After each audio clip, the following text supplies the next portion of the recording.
जय माँ काली। हम तांत्रिक दुर्वासा जुड़ जाएं सभी लोग। हमारे काफ़ी जो है साधक जिन्होंने शमशान के लिए साधनाएं ली हुई हैं, यहाँ जो शमशान में की जाती हैं, तो कुछ क्रियाएं भी होती हैं। तो कई बार वो पूछते हैं कि हमें कहाँ बैठना चाहिए शमशान में। अगर शमशान में करने वाली है, हम जब क्रिया देते हैं तो उनको बोलते हैं कि एक साइड में होके जहाँ शमशान चिताएं जलती हैं वहाँ पर बैठो।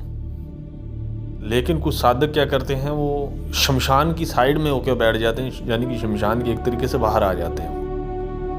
हमने यह नहीं बोला कि आप शमशान के एक कोने में कहीं बैठ जाओ, बाहर आके शमशान के अंदर बैठना है जहाँ पर चिताएं जलती हैं, वहाँ एक साइड पे होके बैठने को बोला है आपको, ताकि जो शमशान के सामने जहाँ चिताएं जलती हैं वहाँ क्या होता है आप खुद अपनी नंगी आँखों से देख पाओ। तो आपका जो है साधना करने का अनुभव बढ़े, आप डरो ना। इसलिए आप कुछ देखोगे और महसूस करोगे, आप फिर भी बैठोगे। इसी से जो है दृढ़ता पैदा होती है, फिर साधक जो है अच्छी बड़ी बड़ी और जटिल साधना जो है शमशान में कर सकता है। लेकिन आप शमशान के बाहर ही बैठ गए तो फिर वो बात नहीं रहती जो शमशान के अंदर होती है, क्योंकि शमशान के अंदर ही बहुत सारी जो ऊर्जाओं का जो खेल है ज़्यादा चलता है। वहीं पे प्रवाह होता है ऊर्जाओं का। तो आपने शमशान के अंदर बैठना है और डरना नहीं है बिल्कुल। अगर कोई चीज़ दिखाई देती है, और जितना आप जो है अपने हृदय को मजबूत करके बैठेंगे उतने ही अच्छे साधक आप बनेंगे। तो डरना नहीं है, डर के छोड़ के भागना नहीं है। अगर कुछ होता है तो रक्षा कवच लगा होता है, आपको बिल्कुल भी डरने की ज़रूरत नहीं होती है।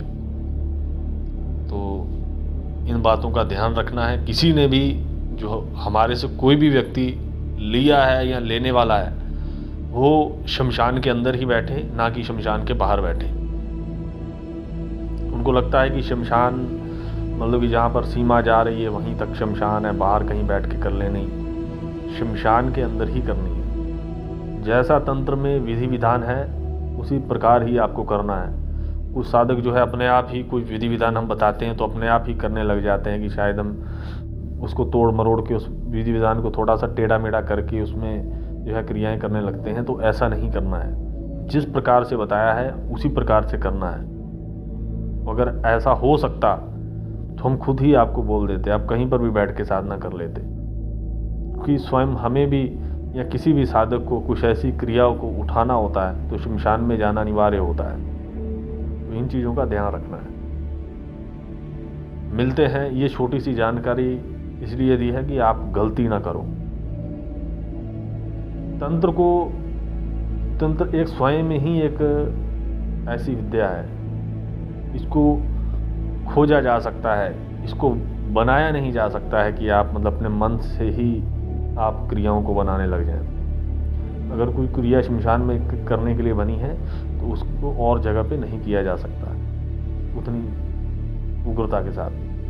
तो इसलिए जो है हर चीज़ का एक मायना होता है, तो उसमें तंत्र को आपको समझना पड़ेगा। जिस प्रकार कोई भी मशीन होती है और मशीन का कोई भी पुर्जा अपने आप में जो है पूरी मशीन को चलाता है, उसी प्रकार से तंत्र में हर एक चीज़ जो है बहुत ज़रूरी होती है, जो कि ऊर्जाओं का जो सम्मिलन जो है होता है। मिलते हैं नए वीडियो में, तब तक के लिए नमस्कार। जय माता।